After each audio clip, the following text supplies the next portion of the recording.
Hello student, तो हमने जो अपनी पिछली वीडियो में डिस्कस करा था पार्ट 1 में, हमने उसमें पढ़ा था रिजिड कपलिंग के बारे में। ठीक है, तो आज हम इस वीडियो में आपको फ्लेक्सिबल कपलिंग के बारे में बताने वाले हैं, उसके टाइप्स के बारे में, उसके डायग्राम के बारे में और उसके एडवांटेज डिसएडवांटेज के बारे में। तो वीडियो में बने रहिए मेरे साथ। और अगर आपने अभी तक हमारे चैनल को सब्सक्राइब नहीं किया है तो पहले चैनल को सब्सक्राइब करें और बेल आइकन को जरूर दबाएं।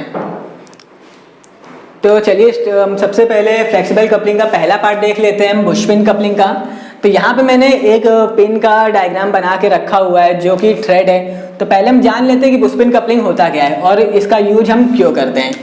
तो बुश पिन कपलिंग जो होता है वो हमारा फ्लैंज कपलिंग की तरह ही होता है। और फ्लैंज कपलिंग के स्थान पे इसको क्यों यूज करते हैं, क्योंकि हमारे फ्लैंज कपलिंग में जो होता है नट बोल्ट में जब भी वाइब्रेशन आता है तो हमारे जो उसका बोल्ट होता है उसकी लंबाई बढ़ जाती है, जिसके कारण जो हमारा बोल्ट और नट के बीच क्लियरेंस बढ़ जाता है और उसके बाद हमारे शाफ्ट में वाइब्रेशन आने लगता है और मिस अलाइनमेंट हो जाता है।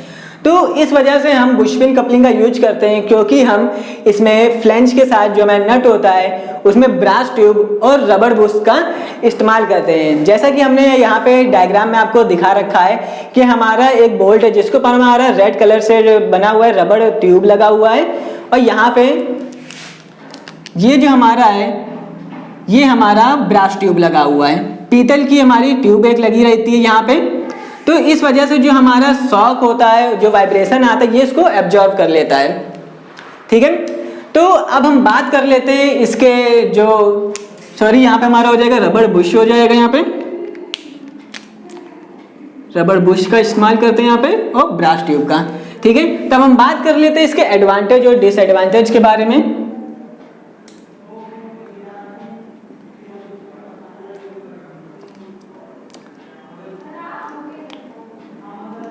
ठीक है, तो इसका पहला एडवांटेज क्या होता है? पहला एडवांटेज होता है कि जो हमारा बुश पिन कपलिंग होता है ये हमारा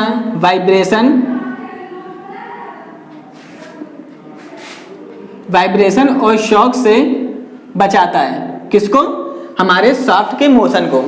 ठीक है, दूसरा इसका क्या है, ये हमारा एक्सियल और लैटरल मिसअलाइनमेंट में भी यूज किया जाता है। मिसअलाइनमेंट में यूज किया जाता है। तीसरा जो इसका एडवांटेज है, इसमें हम हाई पावर ट्रांसमिट कर सकते हैं, हाई टॉर्क ट्रांसमिशन कर सकते हैं। ठीक है, तो ये इसके कुछ एडवांटेज है। बात कर लेते हैं इसी तरह इसके डिसएडवांटेज के बारे में। तो डिसएडवांटेज यहाँ पे हमको केवल इसका एक ही दिखता है कि इसको हम रफ कर देते हैं पहले। तो यहाँ पे हमको इसका डिसएडवांटेज केवल एक दिखता है कि ये हमारा जो फ्लैंज कपलिंग से जो होता है काफ़ी महंगा होता है, कॉस्टलियर होता है हमारा। यही इसका एक डिसएडवांटेज होता है।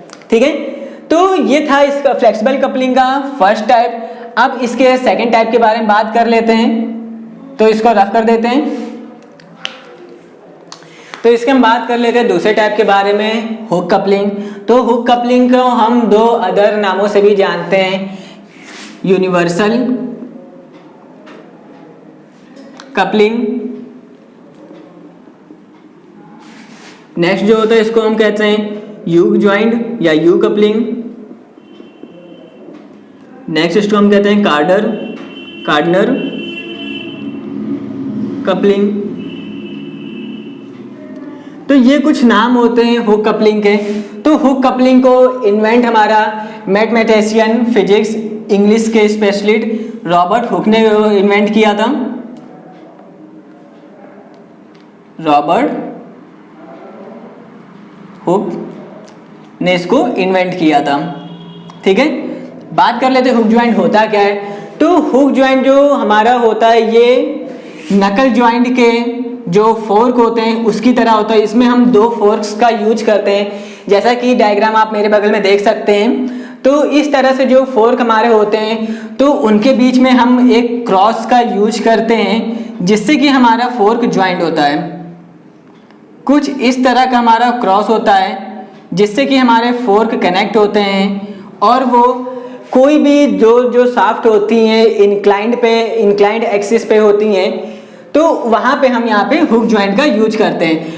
इंक्लाइंड एक्सिस जो हमारा होता है, जो एंगल होता है, वो हमारा 30 एंगल या उसके अंदर ही होता है। इससे ज़्यादा हमारे में हुक जॉइंट का हम यूज ज़्यादातर नहीं करते हैं, ठीक है। तो अब हम इसके एडवांटेज और डिसएडवांटेज के बारे में बात करते हैं। तो बात करते हैं इसके एडवांटेज के बारे में। पहला क्या लिखा है यहाँ पे हमारा, universal coupling is more flexible than knuckle joint. Universal coupling जो होता है वो हमारे नकल जॉइंट से ज़्यादा फ्लेक्सिबल होता है। सेकेंड इसका पॉइंट है, it facilitate torque transmission between shaft which have angular misalignment. जो शाफ्ट में एंगुलर मिसअलाइनमेंट पे होती है, किसी भी एक्सिस पे किसी भी एंगल पे जो हमारी अलाइंड होती है, वो वहाँ पे हम हुक जॉइंट का इस्तेमाल करते हैं, ठीक है। जैसा कि आप हमारे ऑटोमोबाइल में देखे होंगे, ऑटोमोबाइल में जो हमारे पैरेलल शाफ्ट होती हैं उससे हमारा हुक जॉइंट जो होता है वो कनेक्ट होता है, जैसा कि आप मेरे बगल में डायग्राम में देख सकते हैं, ठीक है। तो बात करते हैं इसके तीसरे एडवांटेज के बारे में। तो it is cheap and cost effective. ये जो हमारा होता है जॉइंट काफ़ी कम कॉस्ट में अवेलेबल हो जाता है, काफ़ी कम कॉस्ट में इसकी मैन्युफैक्चरिंग की जा सकती है, ठीक है। चौथे पॉइंट की इसके बारे में बात करते हैं। तो it is simple to be assemble and dismantled. तो इसको असेंबल करना और डिसअसेंबल करना बहुत ही इजी होता है, ठीक है।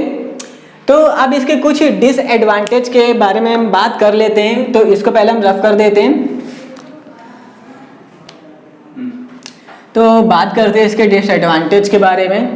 तो पहला पॉइंट इसका क्या है, वियर में occur if the joint is not properly lubricated. अगर ज्वाइंट हमारा प्रॉपरली लुब्रिकेटेड नहीं है तो हमारा उसमें वियर पाए जाते हैं, ठीक है। सेकेंड पॉइंट इसका क्या है, maintenance is often necessary to avoid wear, ठीक। थर्ड पॉइंट इसका मैं क्या कहता है, universal joint produce fluctuating motion. Universal joint जो होता है वो हमारे फ्लक्चुएशन मोशन को प्रोड्यूस करता है, ठीक है। चौथा इसका डिसएडवांटेज है, it does not support axial misalignment. ये हमारे एक्सियल मिसअलाइनमेंट को सपोर्ट नहीं करता है, ठीक। तो अब इसके फ्लेक्सिबल कपलिंग के हम तीसरे और आखिरी टाइप के बारे में बात करते हैं, ओल्डहम कपलिंग के बारे में। तो इसको हम रफ कर देते हैं। तो यहाँ पे हमने ओल्डहम कपलिंग का एक 2D डायग्राम बना के रखा हुआ आपको समझाने के लिए।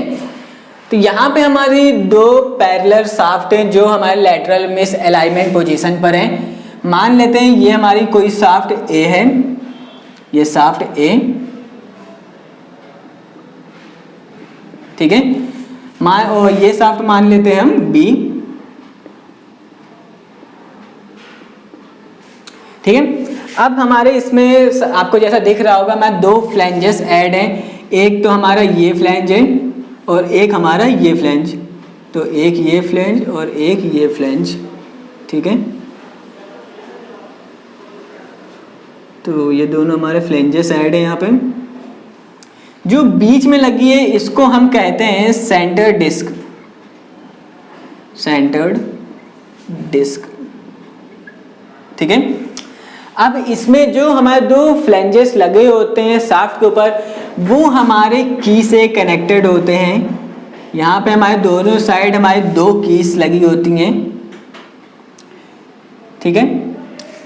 तो इसका अब ये वर्किंग कैसे करता है इसके बारे में बात कर लेते हैं। तो जब हमारा इसमें दो शाफ्टें जब हमारी मोशन करती है, जब टॉर्क को प्रोड्यूस करती हैं, तो हमारा जो दो फ्लैंजेस होते हैं ये हमारा ऊपर इस शाफ्ट में जो हमारे यहाँ पे इसमें ग्रूव्स बने होते हैं, ऐसे ही सेम हमारे इस शाफ्ट में भी ग्रूव्स कटे होते हैं, ठीक है।